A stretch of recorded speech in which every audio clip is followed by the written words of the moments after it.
Lot number 3020A. Here we have ourselves a Kohler Command 23 horse engine.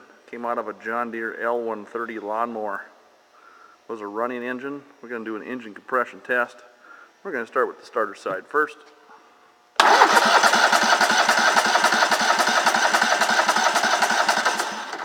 got ourselves 184 pounds of compression on the starter side.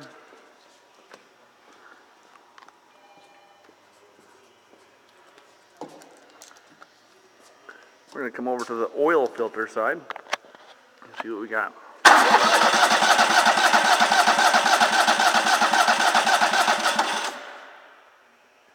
178. Serial number on the motor is 350-110-6241. Thanks for stopping by.